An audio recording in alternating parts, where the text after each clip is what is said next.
All right, I will say good morning. Good morning. Let us begin by thanking all of our sponsors for this morning. Share to thank our TALMUD Torah sponsor for the month of Nisan, Saeed Sima Haken, for dedicating all the Sherman Drushos this month to show the Hakarat Hatov to Hashem for all of his Nisim and Niflaos. Hakadosh Baruch Hu continue to bestow his rachmanus upon us, redeem all of the hostages, and bring complete Hatzlacha to our precious soldiers, to all of Am Yisrael and to EretzYisrael. The nishmat Yachmiel Buck's father, Martin Buck, Motle ben Chaim Leib HaKohen, and we dedicate our learning this morning to the nishmat, the soldiers who have fallen in battle, Nachman Natan Hertz and Dan Kamkaji. We hope they're in the merit of our TALMUD Torah. Their neshamas will have an aliyah, their families a nechama, and halavai, all of our soldiers should meet with incredible success. B'chol ma'aseh yadehem.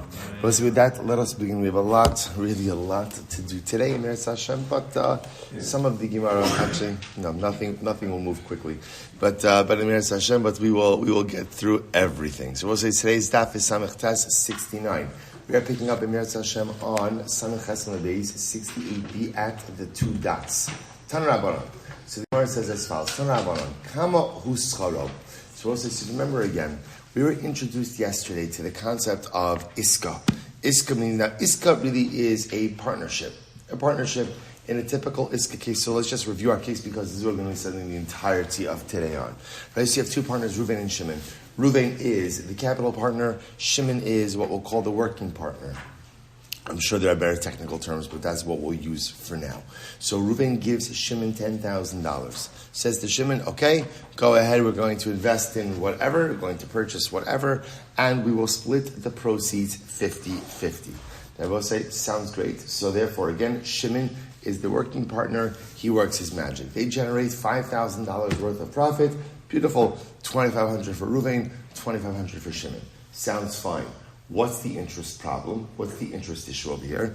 The interest issue over here, I will say, is because it appears that in reward, so to speak, for the loan that Reuven gave to Shimon, that Shimon is managing Reuven's 50%. Right? The Shimon is managing Reuven's investment capital, and therefore again, and that's ribis, or at least it appears to be like ribis. So in other words, Shimon is providing a money management service in recognition of the loan that he has received from Reuven.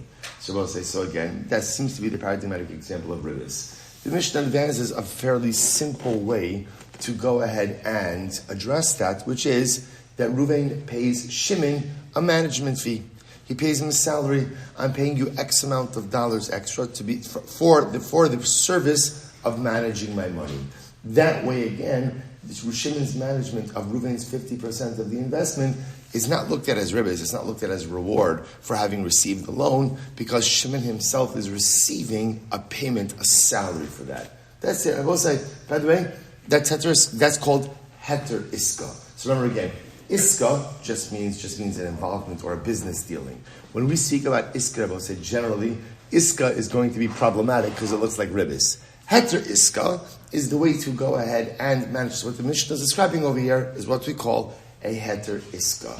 Essentially, Reuven pays Shimon a salary for the service of managing Reuven pays Shimon a salary for the process or for the service of Shimon managing Reuven's 50% of the investment capital.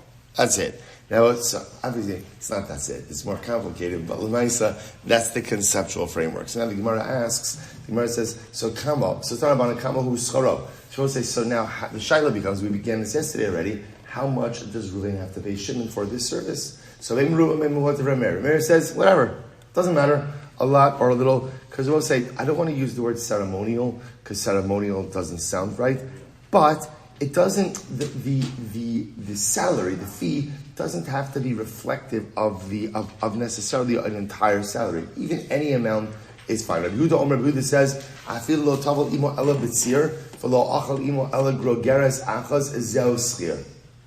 Rabbi Yehuda will say, Rabbi Yehuda takes it a step further. Rabbi Yehuda says that even if Reuven invites Shimon over and he says, Shimon, here, why don't you go ahead and dip your food in my fish brine?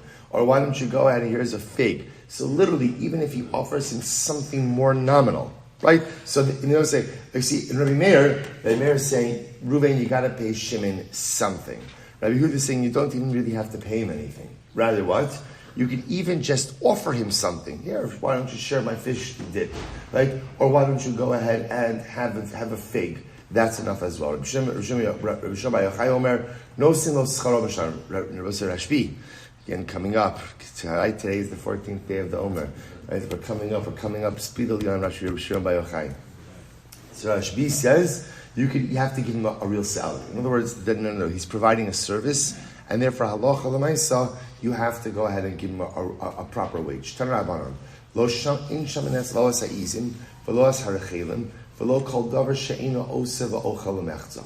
So the Brisa says as follows: you can't evaluate. And in the process of evaluate means, again, Reuven's entering into a partnership with Shimon, and they're evaluating. Izim are goats, rachelim are sheep, or anything that exists. Kol davar she'ena oseh v'ochel, which means anything that doesn't produce but consumes. Right? In other words, we'll say that's an expression. Davar she'ena oseh v'ochel means it doesn't do work, but it consumes. You're like, I know a lot of people like that, right? Let's say, so this is referring to a type of animal. So, for example, in other words, these are not animals that perform any work. So, what's the halacha? So the Gemara says, you're not v'lo kol davar she'ena ochel masa.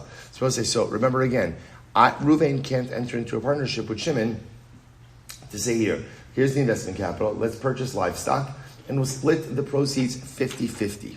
If it's the type of animal that doesn't do work. So in other words, we'll say in this situation, in order for this partnership to work, Reuven would have to pay Shimon a management fee in order for Shimon managing Reuven's 50% of the livestock. Rabbi Yehuda Omer, Shaman Esa'izim B'nei Shechovos V'esar. So now what I want to point out is as follows.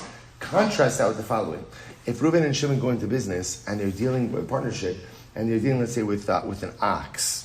So we'll say, so Reuven would not have to pay Shimon a management fee for managing Reuven's chilek of the ox. Why not? Because since an ox works, so therefore again Shimon could use the ox to plow his field, and that could be his salary. That's the point that the Gemara is making over here. Rabbi Yehuda Omer, Shaman Esa'izin, Ibnei Shechovos, V'esarachelim, Ibnei Shenozos, V'shotvos umartos. So Rabbi Yosef says that's not true. That's not true. Even these animals that are not necessarily, again, beasts of burden or don't do work, they still have an inherent value. Why? Because the goats produce milk, and the rechelim, the sheep goes with those. They have wool. Shotvos umartos. So Rashi says over here, shotvos means that when they pass through the river, they shed some of their wool. Martos, when they walk through the thorns pull off some of their wool. The point that Rabbi Yehuda is making is there is benefit that Shimon could glean from these animals, and therefore even in this arrangement would not need a salary. And I will say similarly again, chickens are fine. Why? Or right, chickens are fine because chickens ultimately again they produce. Right? They produce eggs as well as consuming. The Tanakama, Giza v'chalav lo savik l'schar amal mizono. So in a sense, according to Tanakama, why isn't it enough? Why can't Shimon essentially collect his wage from the milk of the goats and from the shearings of the sheep? So the Gemara says, you're right. Begiza v'chalav kuli amalo pligi. You're right. When it comes to the shearings and the milk, that is work. That would work to be Shimon's wage. So where's the machlokes? Lo pligi. So the Gemara says, ki pligi ben esube v'tusrei. So the machlokes also says nesube. Now nesube chal was literally the way. In other words, can we say that Shimon is being paid from the way? And tusri, as we said before, that's the wool that gets pulled off when the animal walks through the thorns. So the shaila would be, let's say, for way and the wool that's pulled off from the thorns, is that enough of a substantive benefit to be considered a salary for Shimon? Tanakama, some like Rabbi Shmuel Silber knows in those mishalim. So Tanakama holds like Rabbi Shmuel who holds that Reuven has to pay Shimon a proper wage for his management fee. So Rabbi Yehuda holds like his father. Da'amar afilu lo taval imo ela b'tzir v'lo achal imo ela grogeres achaz zeu scharo. Rabbi Yehuda on the hand holds like his father. And what did Rabbi Yehuda say? Rabbi Yehuda say you don't have to pay a wage. You don't have to pay a wage. You have to give a benefit. But even if it's a very small benefit, like Reuven invites Shimon to go ahead and share in his fish dip, right? Or goes ahead and offers him a dried fig, that's enough. That's enough. So we'll say, so again, just keep in mind what's happening over here. Let's just keep our eye on the ball. So by the way, we'll say the lashon of management fee is also actually the lashon that's used in contemporarily in Heter Iska. So again, remember, here's what we have. Reuven and Shimon are entering into a partnership. Reuven is the capital partner, Shimon is the working partner. So now remember again, they're splitting profits 50-50. What's our concern over here? Our concern over here is that it looks like that in recognition of the loan, of the 50% of the investment capital, which is a loan to Shimon, it looks like Shimon is providing an additional service of managing Reuven's 50% of the investment capital. That looks like ribis. Not ribis d'oraisa, but looks like ribis nevertheless. There's a quote-unquote simple workaround. The simple workaround is Reuven pays Shimon a fee for the additional service of managing your investment capital. Shalom Yisrael. That's it. Now what's our machlokes? How much of a fee? How much of a fee? Do you have to pay a real salary? Could it be a little bit more symbolic? Could it be even a token salary? Is the way, the shearings, the fig, dipping in the fish brine. So I'll say, so now we're getting into the nitty-gritty, we're not nitty-gritty, we're getting into details of how much of a fee do you have to pay, but everyone's agreeing in principle to the mechanism. Beautiful. Tanabanam. Maskeres ishla chaverta tanagolas b'shnei afrochim. A woman could go in and rent out her chicken, her hen, right, to another, for the wage of 2 young chickens a year. So in other words, Rachel's renting out to Leah her chicken for the purpose of eggs, and the wage for that is two other chickens or 2 hens a year. So what if a woman says to her friend, I'm going to keep the tarnagolas and the eggs are yours, and we will split the chicks ourselves. Rabbi Yehuda mater, Rabbi Shimon also. Rabbi Yehuda says it's mutter, and Rabbi Shimon says that it is aser. Rabbi Yehuda lo ba'is malo mazono. So we'll say, what Rabbi Yehuda? But 1 second, they'll say. So again, this is an iska. So how is it that Rachel is not paying Leah some type of wage for the management fee? To which Gemara says she does. The Gemara says ika beitzim muzaros. She has the unfertilized eggs or the semi-fertilized eggs. So in other words, that's her wage. Point over here, she gets to keep certain eggs off the top. That's her wage for the management fee. Tanabanan. Welcome shenagul halos schar kosef lemos lebehema malin ve'in mishanin miminag amadina. So we'll say it's an interesting case over here. In a place where they have the custom, take a look at Rashi, by the way. Rashi says over here, it's actually right across. It's right across. Makom shenagul halos schar kosef lemos lebehema malin. Makom shnagu shasham agalim usyachim kitana lemechtelech avero nosem lamaos b'schar shemot sin umachnisin al ksef umalin. So we'll say if Reuben goes into business with Shimon, and the business that they're dealing with is behema. Now Rashi says over here it's dafka calves and foals, young animals. Now what's the chap with young animals? The chap with young animals is that you sometimes have to carry them.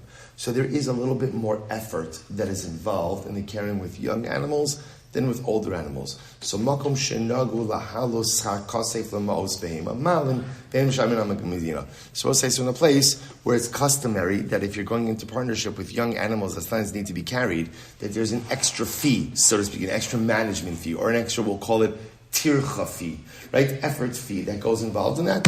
You pay that and we don't change. Rabbi Shimon Gamliel says, Shamin egel im imo, usiach im imo. So let's listen to this. Let's say, Reuven and Shimon, once again, we'll say these are all partnership cases. So Shamin means we're evaluating the item. So in this case over here, let's say Reuven is giving over to Shimon, or they're purchasing together, right? A mother, a cow with a calf, right? Or a large horse with a mother horse with a small, or mother donkey with a child donkey. Right? So we'll say, so in these cases, the halacha is, take a look at Rashi for just a moment. Im imo, Rashi says, Deleka tircha lafuki lefi shenimshach acher imo ubelo amal umazon ki imo osava cheles So we just got finished saying that if you're going into business with small livestock, there may be an additional fee that Shimon, the managing partner, gets because he has to carry the animals. However, if the partnership is with a mother and her young, the young follows the mother. So because the young follows the mother, there's no need for the extra tircha, for the extra effort fee. Okay, so the Gemara says, okay, so we'll say, says, even if you live in a place where it is customary to pay someone the extra effort fee for dealing with young livestock, if the mother is there, you need not pay that fee. Rabbi Shmuel says, Rabbi Shmuel, don't you require some level of tircha fee? To which the Gemara says, Ika gilalim. Shmuel says, you're right, but there's the dung. You could keep the fertilizer. You keep the fertilizer, so that has a benefit. The idach gilalim afkurin mafkilu. The other opinion says, in general, the owner is mafkir, right? He usually goes ahead and is mafkir the dung of the animal. Okay? Amr Rav Nachman says as follows: Halacha Rabbi Yehuda, Halacha Rabbi Yossi Rabbi Yehuda, Halacha Rabbi Shimon Gamliel. Okay, so we'll see. Here we go. So it comes along Rav Nachman. I will say this is a really important line over here. Whether or not we passing this way, we'll have to see. But it's Rav Nachman saying. Rav Nachman says number one, the halacha follows Rabbi Yehuda. What is that? What did Rabbi Yehuda say? Rabbi Yehuda said that for the management fee, you could give something even nominal. Right? In other words, that Reuven could invite Shimon to share in his fish dip. Right? Go ahead here. Why don't you? Or kusaf. We haven't mentioned kusaf in a while. Right? It could be any dip. Right? Share in my dip. Right? Share in my dips. So that's Rabbi Yehuda. Or he can give him a dried fig. So the idea being you could give something very, very, very nominal as the management fee. That's halach Rabbi Yehuda. Next, halach Rabbi Yossi Rabbi Yehuda, who holds that it is enough to give the management fee even way, W-H-E-Y, right? Even way. Or just some of the wool that comes off in the thorns. And the halacha follows Rabbi Shimon Gamliel. And I will say the halacha follows Rabbi Shimon Gamliel, as we're going to see. So the Gemara says as follows. The Gemara says, right, so Rabbi Shimon Gamliel was just before he said that halacha l'maisa, if you're handing over a young animal with its mother, there's no need for Reuven to give Shimon the extra tircha fee. Okay, this is all Rav Nachman, 3 halachas. So the Gemara tells a story. B'nei Rav Ilish nafek alaya hushtara. So the sons of Rav Ilish, so Rav Ilish had passed away, and the sons in the estate had found a document, and the document said "Dahavik siv be palga ba'agar or palga ba'hefsid." And I will say again, the way the document was written is that halacha l'maisa, again, it was a profit sharing agreement. So therefore, again, their father was entitled to half the proceeds and half the losses. It was a 50-50 partnership agreement, but I would say, but full partnership agreement for losses as well. Amar Rava, Rav Ilish Gavra Rabbahu v'Yisrael inish lahavi safi. So Rav Ilish was a great man. Rav Ilish was a great man, and halacha l'maisa, he would have never have allowed a prohibited document. He would have never allowed himself to be involved in a prohibited transaction. And take a look at Rashi just a moment. Nafek alei shtar. Rashi says Shekiba aviyim iska palga ba'agar or palga ba'hefsid. Lo havi safi, lo havi ma'ach el ribis labal abayis, tikabel alei hachi ribisahu, tikatarach bepalga de pikada mishum palga de malva. So here's the issue. Essentially, what the kids found is that their father had an iska agreement. So 50-50 splitting of the proceeds and splitting of losses. The problem is there was no management fee involved over here. So because there was no management fee, it looks like that it's ribis. So what happened? So it is incredible. The Gemara says, so Rava said, Rav Ilish Kavar Rabbahu, Rav Ilish was a great man, V'Yisrula inish lahavasafi, and there's no way he would have been involved in a prohibited transaction. So Marav Shach. So we'll say, so by the way, I just want to point out something very beautiful over here. I will say, in life, everything depends on the orientation in which you come to a particular scenario. If you go ahead and you assume the worst of people, you will almost always be able to confirm that position. In other words, if I think Reuven is a terrible person, it's easy to find something that will back up that assertion. On the other hand, if when you approach people, you approach them and say, you know what, people are good, right? You look at your fellow Jew and you're good. So we'll say if that's like the orientation you want to take towards others, you will also find something to be able to back up that assertion. Whatever way you approach people, right? Whatever like your initial Metzia, that is the orientation that you will bolster through your subsequent interaction. So it's so beautiful over here. Rava says, Rav Ilish was a good man. Rav Ilish was an upright man. Therefore, it's in Hasa, this was a Rav scenario. So what was it? So the Gemara says, so if Rav Ilish was entitled to 50% profits, so then trade till si behefsid. So it must be that he accepted upon himself 2/3 of the loss. Top of Samachtes, palga, 69a, palga behefsid, and if it was 50% of the losses, trade till si ba'agar. Then ultimately, again, it must have been that it was 2/3 of the gain. So we'll say, so we'll discuss this. If you look at the last Rashi on Samach Chesma Beis on 68b, Rashi says over here, Yikabel anosim ba'agri, Yikabel l'bachrayas, I have said, Yosef Machzis ki gon trade tilsi, dahashta leka ribis, dahashta leka ela tilsa milva, tilo kibel ale Rav Ilish, ela tilsa. So the whole ribis situation really only comes up in a profit sharing scenario. But if the percentages are tilted, then ultimately, again, as we'll discuss, that takes away any kind of ribis issue. So the Gemara says as follows, Amar Rav Kahana, Amrisi l'shmeite kameid Rav Zvid min Narda. Rav Kahana said, I said this over in front of Rav Zvid of Narda. Va'amrali, Dilma Rav Ilish, Tovel imo b'tzir hava. I don't understand. Just because there's no management fee recorded in the document doesn't mean that the management fee didn't occur.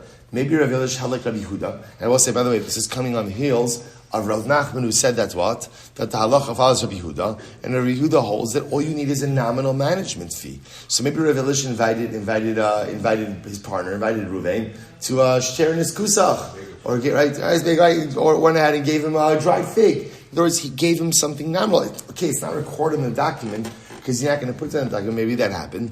To which Gemara says, Rav Nachman Rabbi Yehuda. Amarlei lav hilchasa itmar elashita itmar.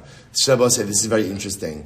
Rav Nachman, and Rabbi said, this is fascinating. Rav Nachman was not saying that the halacha follows Rabbi Yehuda. Rather, Rav Nachman was trying to line up the people who hold different positions. Hachanami mistara, this seems to be clear. Di ilotim, okay, if you don't say this, lama li lemechshav ulememar halacha lema halacha Rabbi Yehuda temekom akulu. So we'll say, here's what's interesting, right? In other words, if you think about this, we'll say, in the way Rav Nachman said, the halacha follows Rabbi Yehuda, the halacha follows Rabbi Yehuda, and the halacha follows Rabbi Shimon Gamliel. Now the truth is, we'll say, all you really needed to do in that case was to say the halacha follows Rabbi Yehuda. Rabbi Yehuda is the most mekel shita when it comes to the management fee. If you, great, because Rabbi Yehuda holds, you could just give him a fig, or you could just go ahead and have him sharing your dips, right? So l'maisa, if you say the halacha follows Rabbi Yehuda, then it's obvious that what? That the halacha follows the son, Rabbi Yosef Yehuda, because he holds that you could even give way, and you could even give shearings of wool, right? So then obviously, if you like Rabbi Yehuda, you of course like Rabbi Yosef Yehuda. And by the way, if you like Rabbi Yehuda, it also goes without saying you hold like Rabbi Shimon Gamliel, because Rabbi Shimon Gamliel is saying if you have the mother, you don't have to give an additional tircha fee for the kid. That's obvious. So I will say, so here's what's interesting. The Gemara is suggesting Rav Nachman did not mean to rule like Rabbi Yehuda, but instead, what was he doing? He was aligning all of the positions that fall in line under Rabbi Yehuda. So, who is in the Rabbi Yehuda camp? So obviously, Rabbi Yehuda is in Rabbi Yehuda camp. Now, you'll say to yourself, obviously Rabbi Yehuda is in Rabbi Yehuda camp. It's not so much. I will say, sometimes people espouse ideologies, but they don't necessarily believe them. Right? We do this ourselves also, right? I pledge my allegiance to Hakadosh Baruch Hu, but lav dafka that I always follow through on that. So first person who believes in Rabbi Yehuda is Rabbi Yehuda. After that, Rabbi Yossi, Rabbi Yehuda, and after that, Rabbi Shimon Gamliel. But he did not mean to actually rule that way. Halacha l'maisa, quite amazing. Amar Rav, here we go. Rav says another interesting case here. So we'll say, so again, the nuggets to appreciate is now, we'll say, what do we know? We know definition of iska, okay? We know now what is heter iska. And very simple, what is heter iska? Payment of a management fee. Payment of a management fee, okay? I mean, it's more complicated, but for our purposes, we know now also, fundamental machlokis, how much do you have to pay for a management fee? That's our whole machlokis over here. That's what machlokis over here. We'll say those are the pieces just to keep in mind as we're continuing to go. Amar Rav, Moser shlish b'scharecha, harizeh moter. Let's say interesting case over here. So same case. Reuven goes into partnership with Shimon. Reuven is into partnership with Shimon. And what's happening over here? And again, they're splitting the proceeds, splitting the profit, but they add an interesting kinach over here. Reuven says to Shimon, essentially, after our profits exceed 1/3 of the principal, anything above 1/3 is yours. Anything above 1/3 is yours. So again, we're going to split everything equal up to 1/3, but above and beyond the 1/3 is going to be yours. Look at Rashi. Moser shlish b'scharecha. Hashem egel lemechza b'schar ubehased v'amar lo mashi yavi yosra al shlishtam of shal achshav tol b'scharecha v'chol hashar nechlak b'shavas. So up until 1/3, we'll split everything 50-50. Above 1/3 is yours. So Rav says mutter. So we'll say now. Interestingly enough, Rav says, remember, it's mutter because maybe they will or maybe they won't realize that amount of profit. Right? So Shmuel says, Lo matzah mosar shlish yelech lebeis hareikon. So Shmuel says, I don't understand that halacha lemaisa. That Shmuel says, and what if they never realize 1/3? So what does that mean? That Shimon is going to go home empty-handed? Ela amar Shmuel kotzis lo dinar. Shmuel says you still have to pay the management fee. That's the chap. So Shmuel says you still have to pay the management fee. So both say. So in other words, what you might have thought was maybe this arrangement would say that since Shimon gets the opportunity to keep profits above 1/3, maybe that counts as a management fee. To which Shmuel says, no. Reuven still has to pay Shimon a dinar. Still has to pay a management fee. The Sava Rav in kotzis on lo dinar is telling me that Rav says that you don't have to pay a management fee. You don't have to pay a dinar. So V'hamar Rav said, Reish egla lifatuma. So we'll say, listen to this. Rav said, and this is actually very interesting. Let's say again, Reuven and Shimon, they're in partnership, right, for an animal.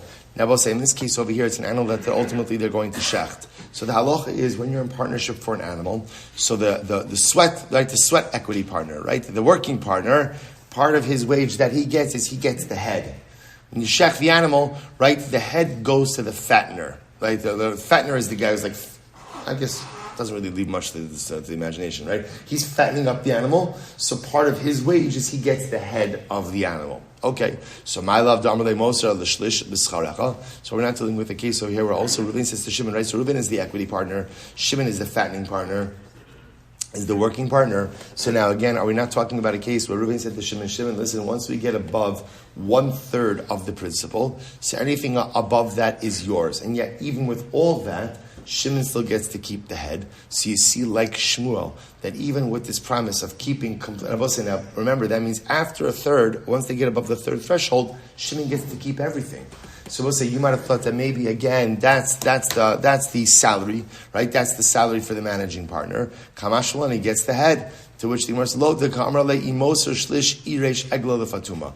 No. Rather, he's offering him an either or. Either again, you go ahead and you get the 1/3, or above 1/3, or you get the head. Okay, Ibay. So the other possibilities, ki kamarav moser shlish b'scharecha mutar. The other possibility is when Rav said that this agreement is mutar. When is that? Kevan de isle behema lididei de amri inshi gavil l'turai. Maybe that's tafka in a situation, I will say, where Shimon already has another animal that he's also caring for, his own animal that he's caring for. Since at the end of the day he's already doing work for his own animal, I will say apparently the amount of effort involved in caring for one oxen versus 2 oxen is not proportional, right? It's not twice as much work to care for 2 oxen, which makes a lot of sense. In other words, if you're feeding 1 ox, to go ahead and add in some additional food to feed the second ox is not the biggest deal in the world. Rabbi Lazar mehagronya zabin behema v'yohev le'arisei. So let's listen to this. So Rabbi Lazar of Hagronya, he went ahead and he bought an animal, and he gave the animal to a sharecropper. So the sharecropper would go ahead and fatten up the animal, and Rabbi Lazar would go ahead and give him the head of the animal as his wage. Right? So there were 2 things happening over here. There was a profit sharing agreement. So they split the proceeds of the animal 50-50. And in addition to that, he gave him the head of the animal as his wage. So let's listen to this. So we'll say, so now that's the arrangement. By the way, great. Makes perfect sense. We'll say this is an iska, right? And over here, the partnership capital is the animal. They're going out and they're going to split the proceeds out of 50-50. But in order to avoid any type of ribbis situation, that the sharecropper is getting the loan because he's managing the investment of Rabbi Lazar pays him the wage. The wage is the head of the animal. Beautiful. Amrle devisu. So the wife of the sharecropper says to him, you know, by the way, if you weren't the sharecropper, but you were the complete partner in this transaction, you would also get the tail, right? The fatty tail. You would also get the tail. So Azal Zabim Ba'adei, so the sharecropper listens to his wife. And what happens? So in this case over here, both say he goes in 50-50. So they're both capital partners now. Right? So he goes in 50-50 in the capital together with Rabbi Lazar. And I will say, so now they're dividing up the animal. Amrale, tan nifligi l'reisha. I'm sorry. Azal zabim ba'adei, paligli mal yasa. So sure enough, now they're dividing the animal. And the former sharecropper, now, Baruch Hashem, 50% equity partner, investment partner. They split up the tail. He's very excited. Amrale ta lepalgi l'reisha. Rabbi Lazar says, okay, let's split the head. Amrale hashta kimeikara namilo. So the sharecropper, now turned investment partner, was a little bit surprised. He's like, 1 second, I get the head. Right? Why should this transaction be any different than the previous transaction? Amrale ad ha'idna zuzi didi ava. So Rabbi Lazar says, 1 second, up until now, the money was mine, right? I was the investment partner. The Gemara says, "Ilo yahavina lechatfei porta mechsi kiribis." See, when I was the complete investment partner, then I had to give you the head. Why? That was your management fee. Had I not given you the head and not given you a management fee, it would have looked like ribis. So the Gemara says, "Hashta shutvi anon." Now we're partners. Right? So we are complete partners over here. There's no ribis issue. Mike Amrit. So what are you going to say? Tarichna tfei porta. What are you going to say? That you work a little bit harder than I do in the partnership? Amri inshi stam ari se lemari ara kamashabed nafshe lasui leiraya. So let's say at the end of the day, people say that a stam aris, a regular sharecropper, is meshabed himself. Ultimately, again, gives himself over the Mari Ara to the owner of the land, or in this case, again, to the partner in the item. Why la'asuye le raya? Because at the end of the day, Rashi says over here, Rashi says la'asuye raya mar lebehema she'eno tzarach liknos b'shuk sheishav litrach b'shvilo. So ultimately, again, because there is some amount of tircha that is removed, since he didn't have to go to the shuk to purchase any animals. Okay, so we'll say, so interesting distinction over here, how when, again, this whole concept of the heter iska, of the management fee, is really only a din, which makes sense. It's only a din when one partner is providing the capital and another partner is providing the effort. So when there's an investment partner, a capital partner, and then a working partner. But I will say, but when there is a shutfus, let's say again, Reuven invests 50% of the money, Shimon invests 50% of the money. That again, I will say that management fee may not be necessary, even if one of the partners is actually doing more work than the other. Now again, I will say that could sometimes be reflected in a different profit sharing agreement. But again, for now, assuming they're splitting everything 50-50, there may not be a need for any type of management fee in that scenario. Okay, Tanra Rabbanan. We'll say, by the way, I also just want to set our expectations, right? These are obviously complicated sugyas. Our goal from this Gemara is for us to appreciate just the halachic framework of all of this. Obviously, plugging this in to actual, everyday business law is much more complicated. I mean, it is and it's not, depending on the nature of the transaction. But our goal from this, I will say, is just to become sensitive to the issues of ribis that could come up in partnerships and to understand the intellectual framework about how to frame it in a way that is halachically friendly. That's our goal. So in other words, if you're wondering, well, how does this work for this case? How does this work for this case? You didn't miss anything. That's just step 2. And anyway, we'll find an opportunity to discuss this more halacha l'maisa. But again, just want to set our expectations. Tan Rabbanan, Hashem behem l'chavero. So as I watch this case. So I will say Reuven and Shimon enter into a partnership agreement. I will say Sham behem l'chavero means that they are valuating an animal, which means Reuven and Shimon are going into partnership in livestock, and they agree to split the proceeds of the animal. Now I will say whatever that means. You could have an animal for shchita, in which you're going to be splitting the proceeds of the sale of the animal, an animal that's being used for work, in which case he's going to split the proceeds of the work. But the idea over here is we're evaluating an animal. So we'll say, so the pashtos, what this means is Reuven is contributing the money, right? Shimon is managing the animal, and they are going to go ahead and split the proceeds of this transaction 50-50. So we'll say, now watch this. Ad Mosai chayev l'tapaba. Now we'll say, this is very interesting. How long must the partnership remain in agreement? Or literally translated, how long is Shimon obligated to go ahead and manage the animal? What the Gemara now over here is asking is there a point in time where Shimon could say, okay, I'm done, let's split proceeds now? Let's split proceeds now. Could someone order the dissolution of the partnership in order to go ahead and split the proceeds? Right, the money's tied up. Shimon's like, okay, I did my stuff. I want my payout. I want to be done. So let's have So Simcha says, Basonos Shmonasar Chodesh. Simcha says, donkeys, 18 months.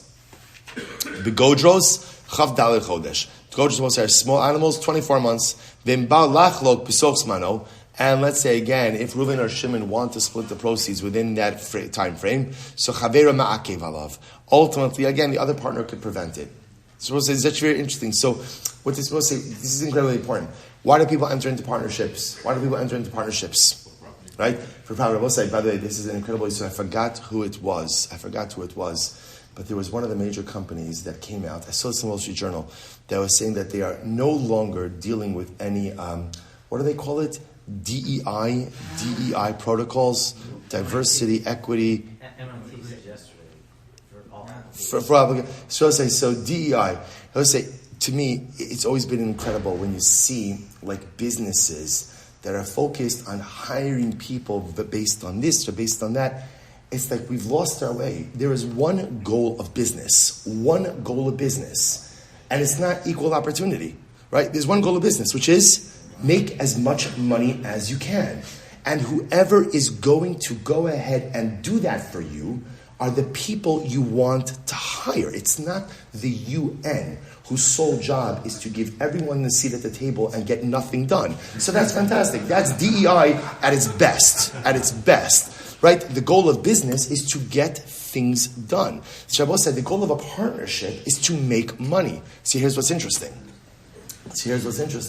What's interesting is, at the end of the day, you can't dissolve a partnership before it's had an opportunity to make money. Now, this is a little bit easier measurable with livestock, because right, with livestock, you're going to need a little bit of time for things to work its course. So how long do you need? So godros, small animals, 24 months. And if one of the partners wants to dissolve within that time, the other partner can say, no, it's not yet time. But the involvement that the managing partner has for this year is different than the involvement that it has for the next year. So the Gemara says, what does that mean? So we'll say it's actually very interesting that ultimately, again, the animal usually needs more attention in year 2 than it needs in year 1. So therefore, again, I will say, the business is ramping up, right? The partnership is ramping up as it goes forward. You can't dissolve it as it's ramping up. I will say it's also an incredible metaphor. I don't know how it works in business, but it's an incredible metaphor for life, right? So I will say, sometimes we think that the more time that goes on, the easier things become. So some of the Gemara saying over here is that sometimes in the business, right, actually, the more time that goes by, the more effort you need in order to realize those profits. And it's an incredible metaphor for life, especially in ruchnius, especially in relationships. Even though I become more skilled at something, doesn't mean it becomes easier. Also, we know this, right? In the realm of marriage, you see this, that you would think that after being married for a certain amount of time, things become easier. They don't become easier. They actually, they morph and they change, and I need often a totally different skill set in order to be successful. In ruchnius, I've been doing this Yiddishkeit thing for so many years. I should have it like this. It's not the way it works. I will say, sometimes, again, to build the partnership, the more time that goes on, actually, the more effort that's needed in order to be successful. So okay, so we'll say, so now, this is a little bit different. A lot of cases being thrown at us over here. So we'll say, so Reuven and Shimon are in partnership ultimately, again, regarding livestock again. How long do you have to involve yourself ultimately again with the offspring? Now, look at Rashi for just a moment. Second wide line in Rashi. Sha'afin nechlokin lemechza, shein schar, v'amekabel balomer chaluk osomiyad, shelo esok b'chelek shelcha, she'eni notel bo klum. Now watch this. Let's say now, Reuven and Shimon are partners in livestock. And can I know how to b'shah tovo mislachos? The livestock get to know each other well, and what happens? And Baruch Hashem, there's vlodas, there's offspring. Now, I will say, now, at what point in time could Shimon say, listen, I don't get paid extra for dealing with the offspring, so that's profit. Let's divide that now. So at what point can that happen? So the Gemara says, for small animals, 30 days, ubegasa nun yom, and for large animals, 50 days. At that point in time, Shimon could say, let's divide up the profits, because I'm not getting paid any extra for taking care of more animals. Rabbi Yossi Omer bedaka gimel chadashim mipnei shetipula meruba. Rabbi Yossi says, no, for small animals, 3 months. Shimon has to take care of the vlados, the offspring, for 3 months, because there's a lot of effort involved. Maiti pula meruba mipnei sheshineha dakos. Its teeth are very soft, so it doesn't always eat well. Mikan ve'elech notel mechza shalo v'chatzin mechza b'shachalira. Okay. All right, as if things were not complicated enough. We'll both say, there is another concept now that is being introduced. It's interesting how the Gemara slides this in here. If you have a partnership that realizes profits, so there are 2 things you could do with the profits. Number 1, divide it up.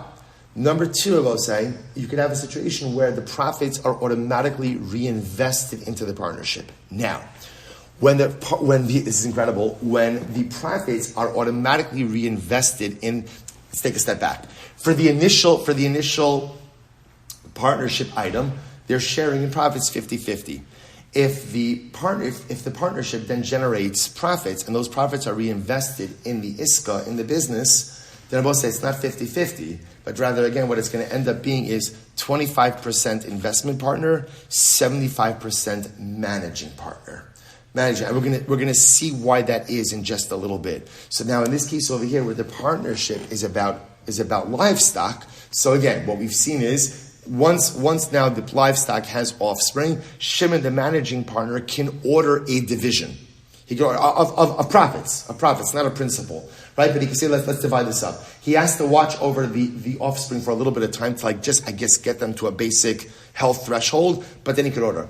In the event that the profits are not divided up and they're reinvested into the iska, so then it becomes a 25%, 75% split in the profits of the offspring. In the profits of the profits. Right? So there, and again, 25% to the investment partner, 75% ultimately again to the managing partner. That's what it says. Notel mechza shalo v'chatzi mechza b'shel chavero.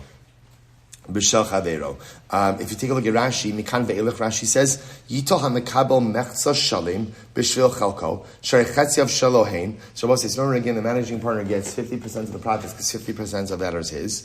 Or mechza sheni shel chavero, Yitol mechza b'shavach kiderach shenotel ba'ima machzis schar u'schar amel u'mazon leka. Ba'af agav dechatzi achraya shel machzis chavero alov kevan debai lemitrach ba mishum mechza shu shalo. So we'll say, so essentially the managing partner will get 75% ultimately again of the profits of the profit, and the investment partner gets 25%. So the Gemara goes weiter. Rab Menashia bar Gidol shakol mechza shelo v'chatzi mechza b'shel chavero. So what's Rab Menashia? He followed this advice, and he took ultimately again half of what was his. This is in the profits, and then half of the other half. So he took 75% of the profits. He came before Abai. Amarle man palag lecha. So Abai said, 1 second. Who told you to go ahead and divide up the profits? Va'od makom shenagu lagadolhu. Furthermore, again, where you are, the custom ultimately again is to raise even the offspring. Utnan makom shenagu lagadol yagdilo. And ultimately again, where the minhag is to raise the offspring, you raise the offspring. Okay? Hano trei kusoi da'avud iska b'hadi adati. So there were these two kusim. Who I will say, by the way, I'm going to come back. I'm not skipping. I'm going to come back ultimately again to where this 75-25 split comes in the management of the profits. We're going to come to that. So watch this. There were these two kusim. David iski b'hadi adadi. They were doing business with each other. Azul chamenayo palig zuzi below daiti dechavre. So we'll say, watch this. Kusim, right? Kusi 1, Kusi 2. and we'll say this was a partnership of money. So Kusi 1 decided, I'm done with the partnership, and he ordered a division of the partnership. He split the money up. Kusi 1 did it unilaterally, and he split the money between himself and Kusi 2. Then I will say, now watch this. Asula kamei de Papa. So now Kusi 2 wasn't happy. I will say, now it's not that Kusi 2 wasn't happy with the division. In other words, the division was fair. But Kusi 2 is like, hey, I didn't agree to the dissolution of the partnership. So what's going on over here? So they came before Rav Papa. So what happened? I'm like, my nafka mina, right? Talking about Rav Nachman, Zuzi command the pligu dami. So Rav Papa said, what does it matter? In other words, money in general is always considered to be as if it's split. What does that mean? I will say it makes sense. Since money is a definable entity, right? A quantifiable entity. So it's easily split. Whenever you have right? So there's $100,000 in the partnership account, so it's clear. 50%, so 50,000 belongs to Kusi A, 50% belongs to Kusi B. There's nothing really more to discuss. So therefore, Rav Papa says to Kusi B, get over it. Kusi A had the right to do it. Fine. L'shana, Zavin Chamra, Badi Adadi. So we'll say the next year, Kusi A and Kusi B, when it did a business, did it iska, again, this time with wine. So come idach, palag labelo, daiti dechavre. So this time Kusi B decides, you know what, I'm done. And he splits the wine with Kusi A without Kusi A's consent. Also going to when they come before Rav Papa again. Amar lei man palag lecha. So Rav Papa said to Kusi B, who says you have the right to do this? Who says you have the right to split the wine? So let's listen to this. Amar lei kachazina debasar didika asi. Kusi B say, you see, Rav Papa has it in for me. Right? When Kusi A split the money, Rav Papa said, come on, what's the big deal? And now that I split the wine, Rav Papa says, what right do you have to split the wine? So again, Kusi B says, clearly Rav Papa has it in for me. Amar Rav Papa says, Amar Beis, Ki I gamna vade tzarach l'dir. Rav says, that's very interesting. Normally when a dayan paskins, Rav says, this is incredible. A dayan does not have to explain the rationale of his psak. When a dayan hands down a judgment, he has the ability to go ahead and just hand down the judgment. We'll say, by the way, it's actually an incredible yesod, right? That halacha l'maisa, the litigants don't have to understand the ruling of the judge. Right? And in general, we'll say it might also be an interesting din in parenting children, especially at a younger age. We'll say parenting does not have to be transparent. This is incredibly important. Your children do not have to agree, appreciate, understand, or buy in to the decisions that you make. It is not a partnership. It is a benevolent dictatorship. And I will say, and it's an incredible yesod, because otherwise children end up with a certain sense of like entitlement and feeling of power. And I will say, and that's the wrong. A parenting relationship is top down. It's a tremendous disservice to give your children an equal seat at the table in the decision-making. Obviously, as they get older, you have to vest them with a greater level of autonomy, a greater level of authority. But sometimes parents start out with this power sharing, from a young age, a disaster. So Rav Papa says, I don't normally have to go ahead and give a rationale for my psak. But I see in this case where the guy thinks I'm being unfair to him, I have to explain it. Watch what he says. Mi shakal tali v'shakal chaseri. Rav Papa says, in the case of the money is money. Money's money. There's no better money, no worse money. We're assuming we're dealing over here in the partnership with same currency. So Amar le chamra kuli alma yodi diika debasim diika delo basim. So Rav Papa says like this. I'll tell you why. In the first case where Kusi A split the currency, so Kusi B, you're getting your fair share. You can't say Kusi A got better money and I got worse money. Money is money. Money is money, and therefore halacha l'maisa, again, there's no problem with the way that the partnership is like. Wine is not like that. You had a bunch of barrels. This is a better barrel. This is not a. So the problem is when you Kusi B decided to split the partnership and you didn't unilaterally, you might think you divided up the wine in a fair way, but there's no way to know. That's the distinction between splitting of the money and splitting of the wine. Incredible gufa. Rav Nachman, Zuzi commanded damu. So Rav Nachman says Zuzi, right? Money is like it's always split. Money is like it's always split. So in other words, we'll say what the Gemara seems to be saying over here is that when you have a partnership that is just money, either partner could go ahead and order a division of the partnership, and again, could just almost like unilaterally dissolve, or not dissolve, but split the bank account.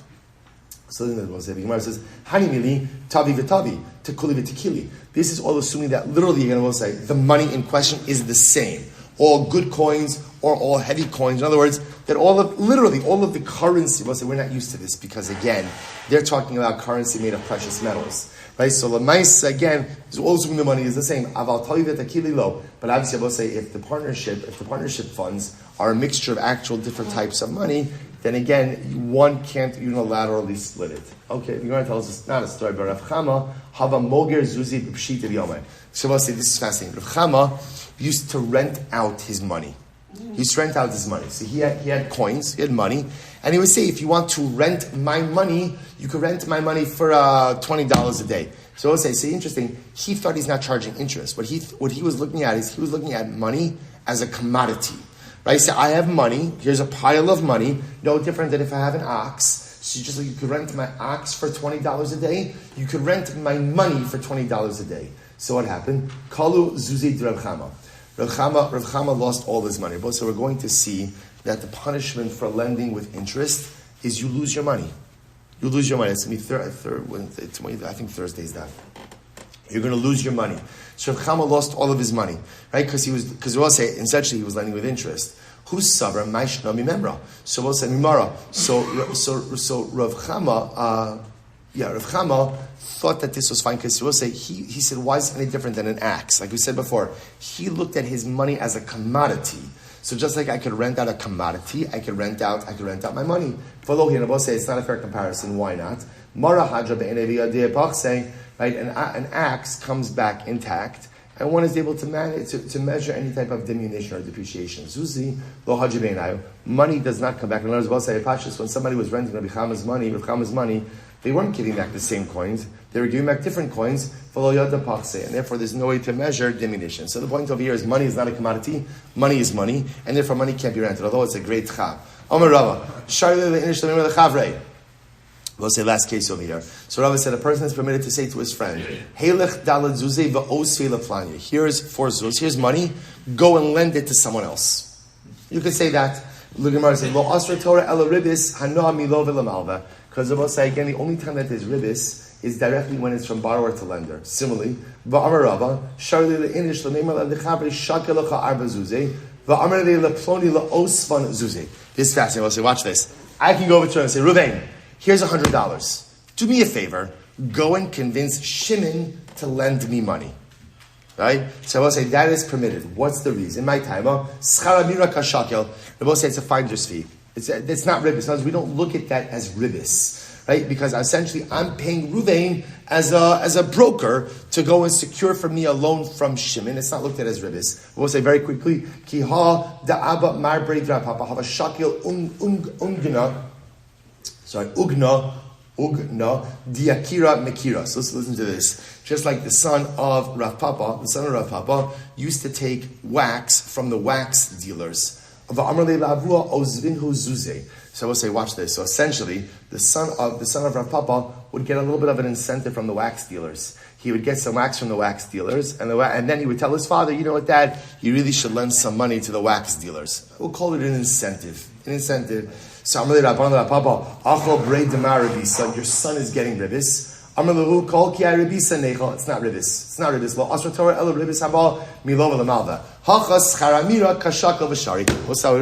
So again, so Rav Papa said that's not ribis. What is that? A broker's fee, an incentive fee. It's only called ribis if it goes from the borrower to the lender. But if someone is giving money to a third party in order to incentivize a lender to do something, that is not called ribis. We'll pick up at the Mishnah tomorrow. Incredible. Mortgage brokers. All right. Have a great day, everyone.